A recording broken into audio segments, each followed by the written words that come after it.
Bonjour, voilà un numéro de plus de la revue de la semaine.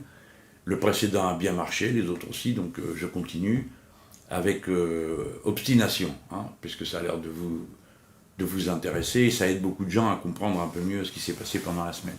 Bon, évidemment, je vais parler de l'élection de Trump aux États-Unis. Bon, j'ai un sourire en coin parce que, bon, je vais être un peu méchant là, mais encore une fois, les grands instituts de sondage, les beaux esprits, les belles personnes, ils se sont tous trompés. Alors moi j'ai un témoin de moralité, je ne dirais pas quel journaliste, mais il y a un journaliste à qui j'avais envoyé avant un petit message en lui disant, écoutez, croyez pas ce qui est écrit dans votre journal, elle va se prendre une tôle. Bon, c'est une manière un peu vulgaire de parler, mais tout le monde comprend ce que je veux dire. Alors, qu'est-ce qui me faisait dire que les choses n'étaient pas si simples que ce qui se racontait? Alors d'abord, c'est que pendant la période des primaires démocrates, sur place, il y avait un membre de mon équipe qui était là-bas et qui faisait la campagne sur le terrain. Et elle l'a fait dans les trois États, pas un seul, et pas dans l'état-major, trois sur le terrain. Donc ça lui a permis de voir trois situations différentes, vues côté progressiste. Il s'agit de la directrice de ma communication pour cette campagne, Sofia Chikirgo. C'est pour ça d'ailleurs qu'elle a été là-bas, parce qu'on préparait comment on allait travailler et on voulait voir le meilleur de ce qui pouvait se jouer sur le terrain. Et d'abord, c'est évidemment là-bas qu'on a vu l'importance des réseaux sociaux, de tout ce qu'on est en train de faire ensemble. On a vérifié que ça fonctionnait. Après, on l'a envoyé faire la campagne de Podemos en Espagne pour terminer le bien retiré. On s'est trouvé pas si en retard que ça, et même dans un certain nombre de domaines plus avancés que les Nord-Américains ou que les Espagnols de Podemos et de Bernie Sanders. Donc, bon. Mais passer ça c'est la satisfaction un peu technique. Passer ça, ce qui était révélateur de ce qui se passait aux États-Unis, c'est le retour du peuple. Autour de Bernie Sanders, il y a eu des événements, même si on ne nous aime pas, c'est ça qui est quand même incroyable, les journalistes qui ne nous aiment pas, ils ont le droit. Mais au moins, ils pourraient regarder ce qui se passe, pour essayer de comprendre. Mais ils étaient tous dans leur bureau, ils étaient téléphonés à leurs collègues, les correspondants sur place. Les correspondants sur place, où est-ce que vous croyez qu'ils sont? Quand vous êtes correspondant de la presse de gauche, et que vous êtes aux États-Unis, ils ne vont pas sur le terrain. Ils restent dans l'état-major, alors ils discutent gravement pendant des heures, blablabla. Et ils croient ce qu'on leur raconte. Donc pour eux, Bernie Sanders, ça comptait pas. Et pourtant, il se passait des choses inouïes autour de ce type. Par exemple, le meeting qu'il a fait à New York. C'est la première fois depuis des décennies qu'il n'y avait pas eu un meeting dans la rue. Imaginez-vous ce que c'est avec 50 000 personnes qui sont là, qui l'écoutent, qui crient. Puis le gars, il faisait aucun effort. Je veux dire, il faisait pas, il est habillé pire que moi, il est mal coiffé, et il répétait à peu près toujours le même discours. Donc pas du tout quelqu'un qui était dans le sensationnel, où on aurait pu dire, tiens, les gens viennent voir quelque chose qui sort un peu du commun. Non, ils venaient entendre quelque chose qui sortait du commun, qui est une politique préoccupée du peuple. Ah, ça fait mal à certains d'entendre ça. S'occuper du peuple, pas blablabla, les grandes phrases. Et c'est comme ça qu'il a fait avancer, par exemple, l'idée du salaire minimum à 15 $ l'heure. Parce que là-bas, il n'y en a pas de salaire minimum à ce niveau. Depuis, il y a plusieurs États qui l'ont adopté. Bref, en tout cas, ce qu'on voyait, c'était une mobilisation populaire, et les petites gens, ce qu'on appelle les petites gens, c'est-à-dire les gens qui ont 2-3 boulots dans la journée pour arriver, et des fois ils n'y arrivent pas, à joindre les deux bouts, qui passent leur vie à se demander si leurs gosses se sont levés pour aller à l'école, s'ils ont mangé avant d'aller se coucher, parce qu'eux ne sont pas là, ils sont au boulot. Donc ça, c'était quelque chose qui signifiait quelque chose. Mais c'est pas seulement qu'il y avait du monde dans les meetings de Bernie Sanders, c'est que Sanders a plié Clinton dans toute une série d'États où il a gagné la primaire démocrate. Et dans quels États c'était le plus intéressant à observer? C'est les États à majorité républicaine. Donc, dans les endroits où il y avait une majorité républicaine, Sanders gagnait, ce qui veut dire que le peuple, au sens, le peuple progressiste, se mobilisait pour lui, en face d'une majorité populaire de droite. Tandis que dans les États démocrates, ils se mobilisaient pour Mme Clinton. Les élites surtout. Évidemment, il y avait des très forts votes populaires côté Sanders. En particulier, quand notre ami a été en Floride, bon, là, elle a pu voir comment ça se passait. C'est un État où les Clinton se croyaient les rois, pour un peu, ils le perdaient. Et quand il est arrivé à New York, où notre ami était également, ça a commencé par une énorme tricherie. Le maire de New York et le patron des démocrates là-bas, qui a corrompu jusqu'à la moelle, a changé les règles du jeu, et 130 000 personnes ont été éliminées du corps électoral démocrate. Tous ceux qui s'étaient inscrits depuis depuis 3 mois avant. Hein. Donc tout ça, plof. Alors évidemment, la femme Clinton, elle a gagné tranquille, dans des conditions pareilles. Et rebelote en Pennsylvanie, et pareil dans l'état du Nebraska, et ainsi de suite, ils ont triché tout le long. Alors à la fin, ils se frottent les mains, ils sont contents, ils ont triché, ça y est, ils ont obtenu le résultat qu'ils voulaient obtenir. Comme en France. C'est-à-dire, il y a un démon pur, je vais en parler, Trump, hein, et puis il y a une personne qui est raisonnable, d'ailleurs c'est une femme, ils l'ont vendu comme ça, hein, ils ont abusé de l'argument dans des conditions qui n'étaient pas vraiment un argumentaire féministe. Hein. Bon. Et puis ça tombait bien, parce que comme Trump racontait des horreurs machistes et sexistes, ça confortait. Donc on aurait dit que le seul problème qui se posait, c'était celui-là, et que le reste, ça n'existait pas. Alors maintenant, c'est le moment de voir ce que ça a donné comme résultat. C'est retrouvé à la tête du camp démocrate Madame Clinton, plutôt que M. Sanders, qui est lui un indépendant, qui n'est pas un démocrate, qui s'était présenté à la primaire. D'accord ? Vous faites le rapport avec ici, c'est les démocrates qui organisent la primaire, puis ils disent tous ceux qui veulent peuvent venir à la primaire, hein, et on met Sanders. Évidemment, après, boum, boum, boum, les sondages, il n'y a que Mme Clinton. Mais là-bas, manque de peau, les sondages disaient c'est Sanders qui gagne contre Trump.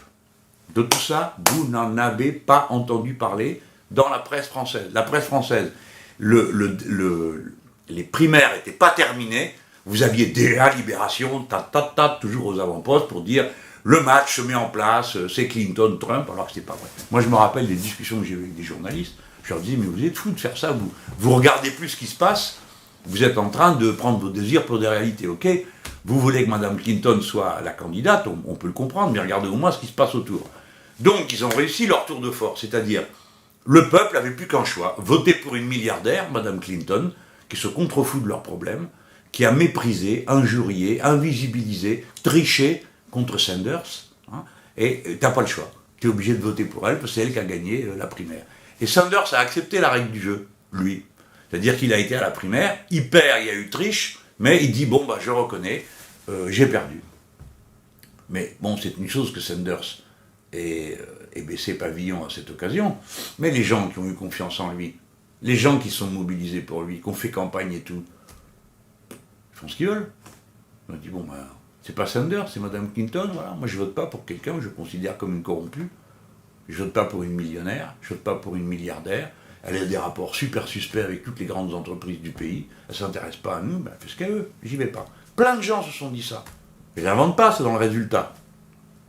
Si vous regardez le résultat, vous vous apercevez que Mme Clinton fait 6 millions de voix de moins que M. Obama. D'accord ? Alors, elle fait un peu plus de voix que Trump, mais comme c'est un État fédéral, dans chaque État on vote, et ils ont un nombre de délégués. Alors les délégués, dans certains États, c'est à la proportionnelle du résultat, dans d'autres, c'est tout d'un côté ou tout de l'autre, hein, pour l'un ou l'autre candidat. Ça, chaque État s'auto-administre. C'est un État fédéral. Nous, on a un État unitaire. Donc on a un peuple un et indivisible. Eux, ils ont un État fédéral, c'est pas la loi, elle n'est pas la même partout, les règles ne sont pas les mêmes partout. Je dis ça pour ceux qui adorent les États fédéraux, voilà, mangez, bon appétit. Voilà ce que ça donne, quelqu'un qui est devant en voix a perdu l'élection.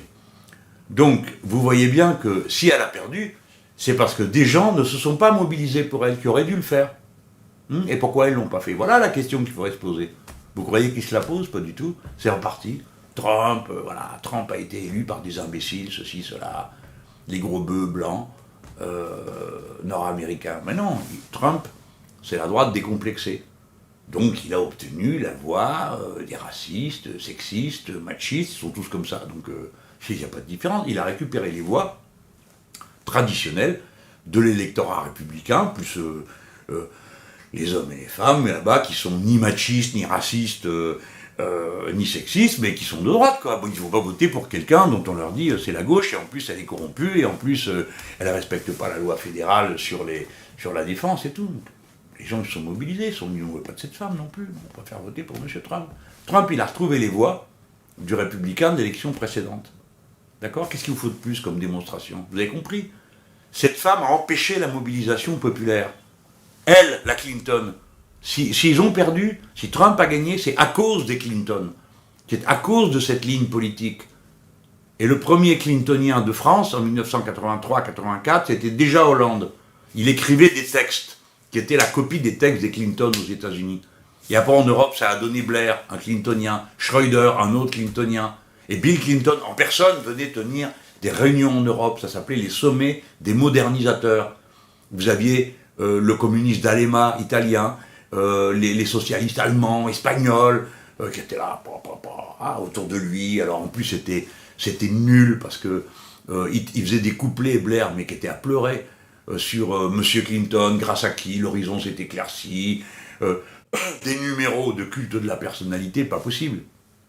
Voilà, donc ces gens-là sont responsables du désastre. Et à chaque fois d'ailleurs que c'est un d'eux qui passe, c'est une droite abominable qui passe derrière. Parce que derrière Bill Clinton, on se retrouve avec les Bush. Hein, d'accord? Et bien derrière Obama, on se retrouve avec Trump. La prochaine fois, on se demande avec quoi on va se retrouver. Donc, vous m'avez compris.